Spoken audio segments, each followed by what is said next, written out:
সংসারে সকালবেলায় উঠে চারটে জিনিস করণীয় আর চারটে জিনিস ত্যাগ করতে হবে, তাহলে সংসারের কিছুটা অনাচার যাবে।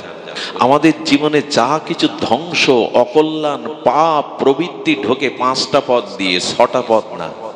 এই পাঁচটা পথ দিয়ে আপনি এখন দেখতে পাবেন, আপনি এখন চোখে জ্ঞান দৃষ্টিতে দেখতে পাবেন, এই পাঁচটা পথ দিয়ে আমাদের জীবনে পতন আর ধ্বংস নেমে আসে।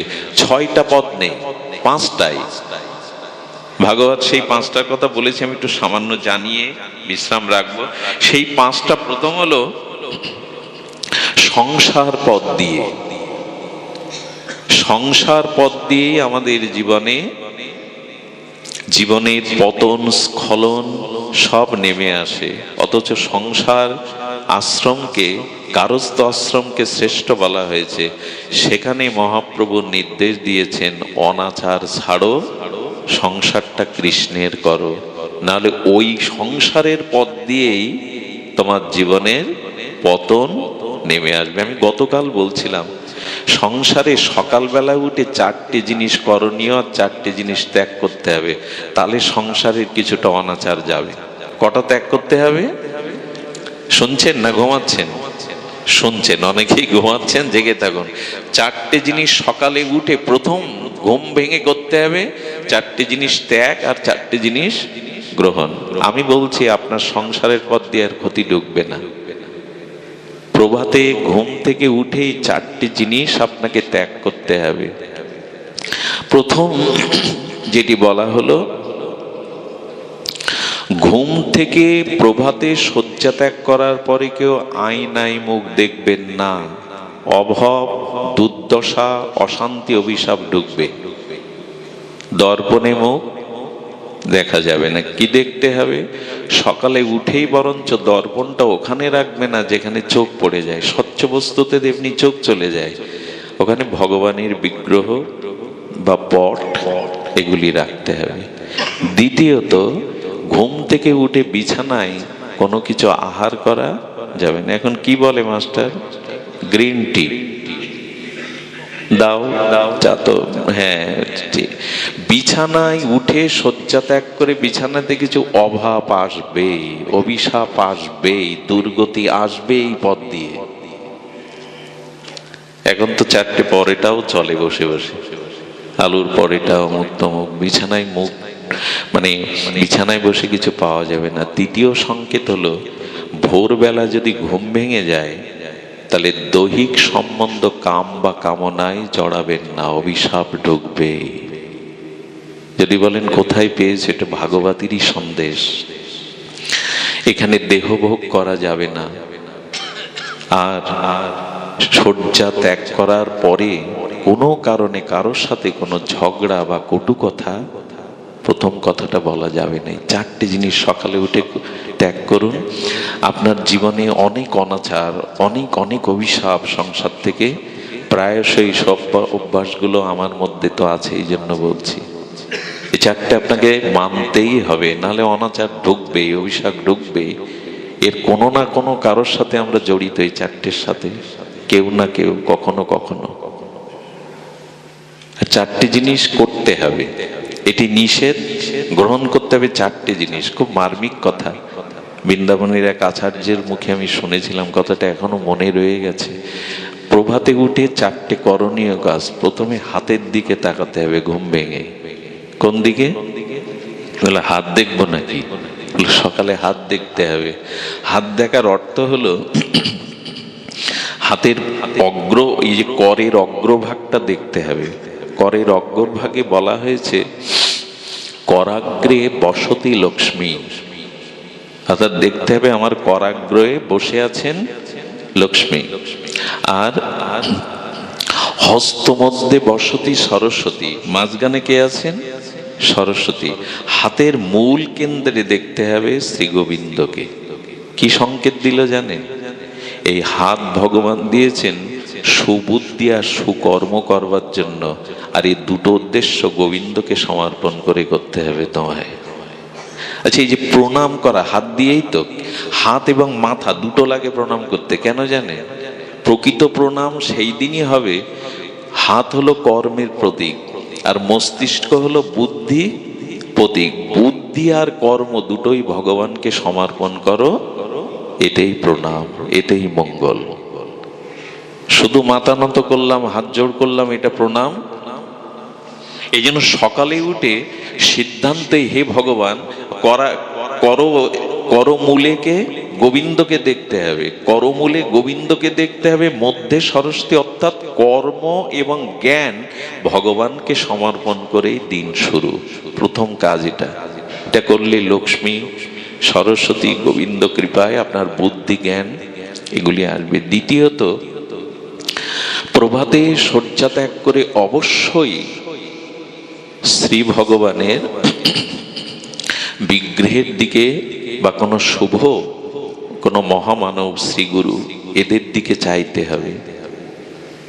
তৃতীয় যেটি করতে হবে সেটি হলো মাটিতে নামার আগে আমাদের ভূদেবী, ভগবানের সহধর্মিণী ভূদেবী অর্থাৎ পৃথিবী মাকে, ভূমি মাকে, এটা আমাদের গৌড়ীয় বৈষ্ণবদের বলা আছে, প্রণাম করেই তবে পাটা দিতে হবে।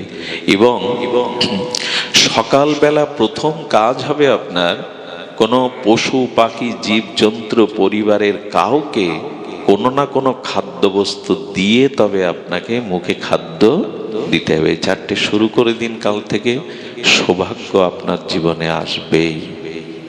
আমি মাদুলি বেচতে আসিনি, আপনাদের ভাগ্যের জ্যোতিষী হয়ে আসিনি, ভাগবত বলতে এসেছি, এর দ্বারা কল্যাণ আসবেই। সুধীমণ্ডলী, সংসার যদি অনাচার না ছাড়তে পারি তবে বিল্ডিং দিয়েও, ঘর সাজিয়েও, ওই যে বললাম অন্তর বিকাশার শুরু করেছিলাম, লঙ্কার বিকাশ যেন আমরা না চাই, অযোধ্যার বিকাশ চাই। অর্থাৎ এই ভেতরটা শুদ্ধ করতে পারে এই সদাচার, ভগবত ভজন, এগুলি। দ্বিতীয়, আমাদের জীবনের অশান্তি, অকল্যাণ, পতন আছে সম্পত্তি নিয়ে। কি নিয়ে?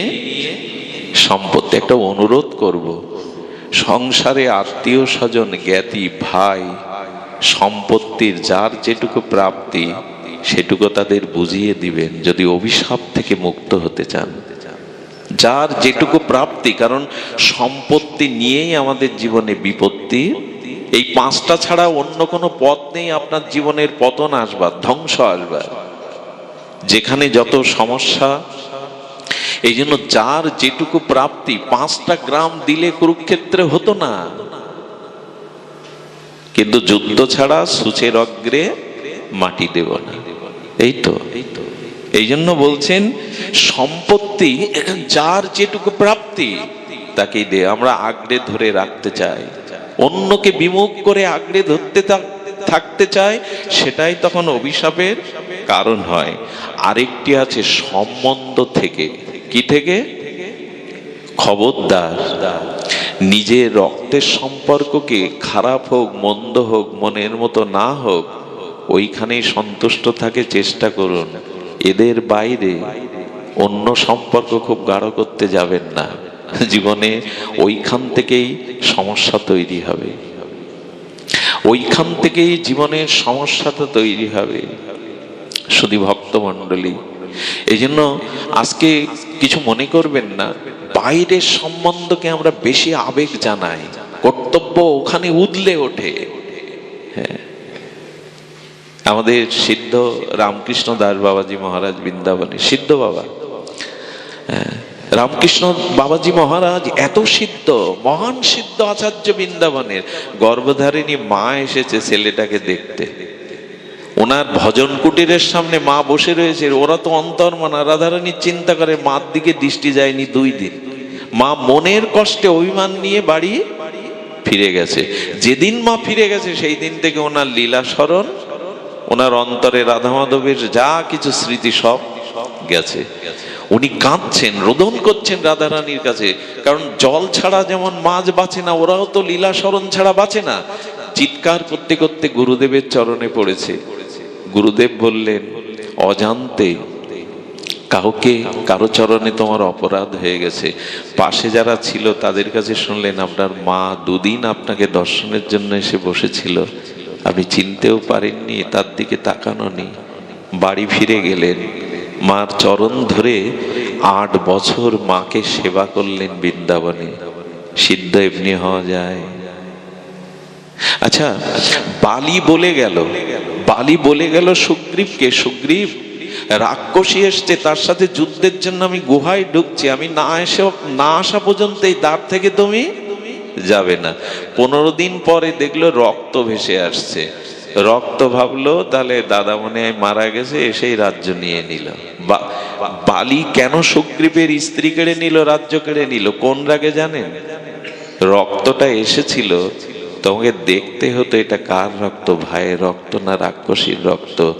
নিজের রক্তের সাথে কখনো বেঈমানি করো না, তার পরিণাম সুগ্রীবের মতো সব হারাতে হবে তোমায়। এই জন্য নিজজন যাদের পেয়েছেন, স্বামী যদি সুশ্রী না হয়, গুণবান না হয়, ওকে নিয়েই সন্তুষ্ট থাকতে হবে। স্ত্রী যদি মনের মতো না হয়, তাকে নিয়ে সন্তুষ্ট থাকতে হবে। বাইরে হাত বাড়াতে যেও না। সম্বন্ধ থেকেই বর্তমান জগতে আগুন জ্বলছে। সমস্ত জগৎ এখন অশান্তির দাবানলে। এই সম্বন্ধ, রক্তের সম্বন্ধ, আত্মীয় স্বজন, পরিবার বর্গ, যাদের যেমন পেয়েছো তাতেই সন্তুষ্ট থাকো। হ্যাঁ, যেটা তোমার প্রাপ্ত সেটা তুমি পেয়েছো। বাইরে হাত বাড়াতে যেও না, বাইরে সৌন্দর্যকে খুঁজতে যেও না। এই সম্বন্ধ থেকেই বর্তমানে ধ্বংস। কটা বলা হলো আমাদের মনে আছে কিনা জানি না, সংসার থেকে, সম্পত্তি থেকে, সম্বন্ধ থেকে, আর আছে শরীর থেকে। এই শরীরই আমাদের উদ্ধারেরও কারণ, পতনেরও কারণ। শরীর ইন্দ্রিয় যদি সংযত না হয়, সংযম না হয়, তাহলে এই শরীরই আপনার ধ্বংসের অন্যতম পতনের কারণ। আর বলেছেন, শেষটা বলেছেন সন্তান থেকে। এইখানে একটু আমি আমাদের সামনে বলেই বিশ্রাম দেব, শীতাক্ত কষ্ট দেব না। সন্তান থেকে, ওই যে কথা বলছিলাম, সন্তান যদি সংসারে না আনা যায়, তাহলে কিন্তু আমি দেখেছি অনেক উঁচু মাথা নিচু হয়ে যেতে, অনেক বড় রাজত্ব ধ্বংস হয়ে যেতে, শুধুমাত্র অসৎ চরিত্র আর দুষ্ট সন্তানের জন্য। হাহাকার করতে দেখেছি, কত বড় জায়গায় ছিল, কত বড় উন্নত মর্যাদায় ছিল, ধ্বংস হতে দেখেছি। এই জন্য শিশুকাল থেকে সন্তানদের ধর্মীয় অনুশীলন শেখান। আচ্ছা আচ্ছা, সুখদেব ভাগবত বলেছিলেন, বয়স কত তখন? তো কথা বলো মায়েরা, কত বয়স? এখানে 16 বছরের কে আছে? যিনি ভাগবত বলছেন তিনি 16 বছরের। এখন 16 বছরের ভাগবত বক্তা কই? মহাপ্রভু কীর্তন ঝাঞ্ঝা তুলেছিলেন সারা ভারতব্যাপী। কয় বছর বয়সে সন্ন্যাস নিয়েছিলেন? এখানে 24 বছরের কোথায়? তারা এখন কি করছে ভালোই জানেন। 24-16 এখন কি করছে ভালোই জানি আমরা। ওদের দোষ না, আমরা পথ দেখাতে পারিনি। মার তপস্যা ছিল না, তাহলে 5ম মাস গর্ভবতী সীতাকে নাম বনবাসে দিত না, বাল্মীকির আশ্রমে দিত না। রাজপুরীতে ভোগের মধ্যে থাকলে আমার সন্তান মর্যাদা সম্পন্ন হবে না, জঙ্গলে পাঠালেন, বনবাসের নাম করে ঋষির আশ্রমে পাঠালেন। এখানে 16 বছরের কেউ নেই, অথচ 16 বছরে ভাগবত বলেছেন সুখদেব। আজকে ওই বক্তা যারা দাদার মতো আছে, আমার মতো যারা, কতদিন কই সন্তানদের তো ব্যাসপীঠে বসাতে পারছি না হরি কথা বলার জন্য। 16 বছরের সুখদেব বলল, 16 বছরের সনাতন ধর্ম, 1-2 কোটি হিন্দু 16 বছরের কাউকে এখানে বসাতে পারছে না। 24 বছরে নেতৃত্ব দিলেন মহাপ্রভু হরি নামের, এখানে কেউ নেই 24 বছর বয়স। ধর্ম করছি, ভাগবত করছি, ঝড় তুলে দিচ্ছি। এজন্য ছোটকাল থেকে পরিবারের সন্তানকে ধর্মীয় আদর্শ অনুশীলন দিন, বাঁচতে পারবেন না। আগামী দিনে সন্তানদের কারণেই সব ধূলিসাৎ হয়ে যাবে, তাদের যদি এই পথ দেখাতে না পারে। এই জন্য উচিত হলো এই 5টি পথ দিয়ে আসা। সব শেষে একটি লীলা না বললে, ব্রজের লীলা, আমি শান্তি পাবো না, আপনাদেরও হয়তো একটু অপূর্ণতা থেকে যাবে। নাম রূপ হলো অনেক কিছু, একটু কথা বলি। একটি কথা হলো, তো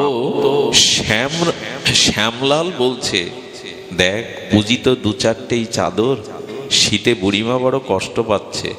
শ্যামলাল বলছে, দেখ আজকে কিছু হোক আর না হোক বুড়িমাকে আমি একটা চাদর দেবই। বলে, ওটা দিলে দু চারটে চাদর খাবি কি? ওইটাই তো পুঁজি। রামলাল বলছে, ওটা দেওয়া উচিত নাই। শ্যামলাল বলছে, আমি দেবই। বুড়িমার গায়ে যত্ন করে পরিয়ে দিলেন। বুড়িমা বললেন, তোমরা এমনি করে ফেরি করো বস্ত্র, কিছু তো দিতে হয়, আমার ঘরে তো কিছুই নেই। যখন ফিরে যাচ্ছে বুড়িমা পেছন থেকে ডেকে বলছে, দাঁড়াও শ্যামলাল, আমি একটা জিনিস তোমাদের দেবো। অর্থ দেওয়ার তো ক্ষমতা নেই, খুব বেশি দিন আগের ঘটনা না, শুনুন কি অপূর্ব মার্মিক ঘটনা। বুড়িমা একটা গোবিন্দের ছবি এনেছে, ঘরের মধ্যে ছিল। এইটাতেই ফুল জল দেই আমি।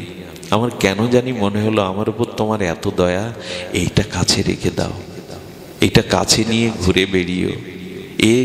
একে কাছে রাখলে তোমাদের কল্যাণ হবে, তোমাদের মঙ্গল হবে। যদি কখনো স্থায়ীভাবে কোথাও যাও, এই ছবিটাকে ধূপ ধীপ দিয়ে একটু ফুল মালা দিও, এই তোমাদের কল্যাণ করবে। শ্যামলাল ওটা নিয়ে নিল বুকে করে। ভগবানকে ডাকবার অবসর পায়নি, তাকে দেখবারও অবসর পায়নি। কাঙালের মতো ফেরি করে ফিরি ওকে রেখে দিল। আরে রামলাল বলছে, কি করবি? এইভাবে বুক চাই করে ঘুরে নিয়ে বেড়াবি? বলে, হ্যাঁ গো তাই করব। বুড়িমার দান, তার চোখের জলে তার শ্যামকেই সে আমার হাতে দিয়ে দিল। আর এটা বৃন্দাবন থেকে 84 ক্রোশ থেকে পেয়েছি। ভালোবেসে বুকে করে রাখে, মাঝে মাঝে বের করে দেখে, একটু মুছে দেয়, মাঝে মাঝে একটু ফুল দেয়। এই করতে করতে ভগবান যাদের সাথে, আশীর্বাদ যাদের সাথে, ধীরে ধীরে ব্যবসা উন্নতি হতে লাগলো, প্রবৃদ্ধি হতে লাগলো। কোথা থেকে সৌভাগ্য তাদের কৃপা করতে লাগলো, ভাগ্যলক্ষ্মী তাদের উৎফুল্ল করতে লাগলো। এই করতে করতে ধন আস্তে আস্তে দোকান হলো, দোকানটা বড় হলো, কর্মচারী হলো। ছবিটা বাঁধিয়ে রেখেছিল বুড়ো মার কথায়, আগে এসে তাকে প্রণাম করবে, ধূপ ধীপ দেবে। এই করেই চলতে লাগলো। আলিশান বাড়ি হলো দুজনের, রামলাল শ্যামলালের। সন্তানাদি হলো, তাদের অনেক বিবাহ দিয়ে চরম আনন্দ সুখে আছে। এইভাবে অনেক বছর চলতে চলতে শ্যামলাল এমন ভালোবেসে ফেলেছে, ওই দোকানে এসেই তার পূজা অর্চনা, তাকে একটু অর্ঘ্যাদি দিয়ে মাঝে মাঝে বুকে নেয়। এই করেই দিন চলতে লাগলো। শ্যামলাল অসুস্থ, কটা দিন আসে আর বলে, বন্ধু আর বোঝায় আসা হবে না, শরীর আর পাচ্ছে না। তা আমি তোমার এখানে আসি কেন জানেন? ওই ব্যবসা কিন্তু আলাদা হয়নি, বন্ধুত্ব অটুট তাদের মধ্যে, বিশ্বাস অটুট। ছবিটা বুকে নিয়ে রামলালকে বলছে, রামলাল তুই তো আমার শ্যামলালকে ভালোবাসিস না, তবে দেখ আমার শরীর ভালো না, আমি যদি চলে যাই আমার এই লালাকে তুই ফেলিস না, আমার গোপালকে তুই ফেলিস না। শোন, একে একটু ভালোবাসিস, দেখিস আমি যদি নাও থাকি আমার দায়িত্ব গোবিন্দই একদিন করে দেবে তোর, আমার দায়িত্ব ওই পালন করবে, বিশ্বাস রাখ। এই কথাটা মুখ দিয়ে বেরিয়ে গেল, আমি না থাকলেও আমার দায়িত্ব সে পালন করবে। চোখের জল, ভক্তি অর্ঘ্য দিয়ে এইভাবে ও 12টায় আসে, 5টায় দোকান থেকে চলে যায় শ্যামলাল। এই করতে করতে রামলালের মেয়ের বিয়ের কার্ডটা মনে করেছে, ও তো দোকানে আসে, ওর হাতে দেব না, উচিত হলো বন্ধুর বাড়ি গিয়ে দেওয়া। কি বলবো সেই অদ্ভুত ঘটনা। মেয়ের বিয়ের কার্ড নিয়ে শ্যামলালের বাড়িতে রামলাল উপস্থিত। এসে বলছেন, শ্যামলাল তো আর যায়নি, আর আমিও এসেছি, শ্যামলালকে ডেকে দাও। সঙ্গে সঙ্গে ওনার পুত্র বেরিয়ে কেঁদে ফেলেছে, চোখে জল। আপনি জানেন না? কি জানি না? আপনি জানেন না 6 মাস আগে বাবা মারা গেছে। উনি স্তম্ভিত হয়ে ওই বিবাহের পত্রটা হাতে নিয়ে বলছেন, না আমি বিশ্বাস করি না, কালকেই তো দোকানে গেল। আরে মরবে কি গো, তুমি আমাকে উন্মাদের মতো কি বলছো, মাকে ডেকে দাও। বৈধব্য বেশ নিয়ে যখন শ্যামলালের স্ত্রী এলো, দেয়ালে টানানো ছবিতে মালা দেখলো, তখন বলছেন, আপনি জানেন না আমাদের ছেড়ে সে চলে গেছে, আপনি জানেন না? 6 মাস হলো, আজকে সে নাই। আপনি ভুল বললেন, আপনি মিথ্যা বলছেন।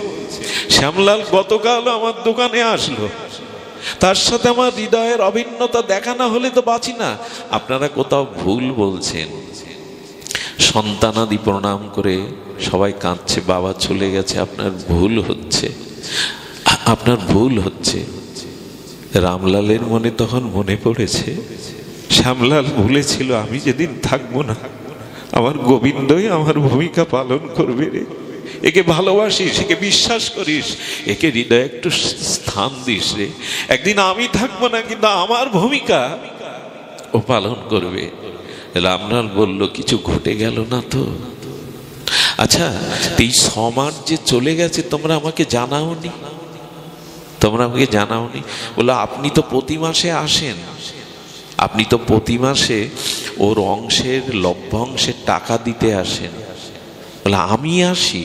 আমি 6 মাস পরে তো আজকে নিমন্ত্রণ কার্ড দিয়ে আসলাম, আমি তো আসি না কখনো। ওরা বলছেন, কেন ছলনা করছেন? আপনিই তো আমাদের খরচটা দিয়ে যান মাসে মাসে। উনি বুঝতে পারলেন, দৌড়ে গিয়ে দোকানে সেই গোবিন্দের বিগ্রহটা বুকে নিয়ে বললেন, প্রভু সামান্য তোমাকে একটু হৃদয়ে ভালোবেসেছিল শ্যামলাল, আজ তার হয়ে তুমি কথা রাখো, আমার আমার স্বরূপে তুমি তাদের চালাচ্ছ। ভগবান, আজ থেকে এই দোকানদারি থাক, কেন তোমাকে ভালোবাসিনি? এমনি ভালোবাসার প্রতিদান যদি কেউ দেয়, কেন তোমাকে ভালোবাসিনি? এই জন্য দোকানদারি আছে আছে, অর্থ সংসার আছে আছে, তাকে একটু হৃদয়ে জায়গা দিন, তাকে একটু সামান্য ভালোবাসুন। এটাই জীবনের আমাদের মুখ্য উদ্দেশ্য, এটার জন্যই আসা। তাকে একটু একটু ভালোবাসা, সামান্য একটু প্রীতি ভগবানকে দিলে। সামান্য গোবিন্দ বলেছিলেন, 1 পা এগিয়ে এসো, আমি 100 পা তোমার দিকে এগিয়ে যাব। তুমি আমাকে কি খুঁজছো? আমি তো তোমাকে খুঁজে ফিরছি গো। তুমি আমার জন্য কতটুকু কাঁদছো? একটা জীবও যতদিন আমার ধামে না ফিরে আসবে, সেই জীবের জন্য আমি হাহাকার করব, তাকে পাওয়ার জন্য। আমি তোমায় খুঁজছি, তুমি আমার কাছে যাওনি, আমি তোমাকে আমার করবার জন্য ওপর থেকে বারবার নেমে এসেছি। তাকে ভালোবাসুন, তাকে হৃদয়ে স্থান দিন। এইটুকুই। শীতের রাত, আপনারা গিরে ফিরবেন, একটু প্রসাদ পাবেন। আমি আপনাদের সকলের মঙ্গল কামনা করে এই নারায়ণ কৃষ্ণ দাস, পূর্বের পরিচিতি যে সাধুকা ছিলেন, ওনার অন্তরটা অনেক বড় ছিল। আমার মনে হয় ভাগ্যবান না হলে কারো উদ্দেশ্যে জাতীয় ভাগবত হওয়া সম্ভব নয়। তিনি ভাগ্যবান অবশ্যই। আজ ওই যে বললেন, ওই সূক্ষ্ম আত্মা কিন্তু এখানে এসে শুনল ভাগবত। একটু প্রার্থনা করুন ওনার আত্মার কল্যাণ যাতে হয়। শুধু ভক্তগণ, আমি অপূর্বদাকে একটু সাধুবাদ জানাই, আমাদের অপূর্বদাকে একটু সাধুবাদ জানাই, যে তার মামার ছেলেদের ভাইদের পক্ষ থেকে আজকে যাদের জোগাড় করেছেন, আমার দেখতেও সুখ হচ্ছে।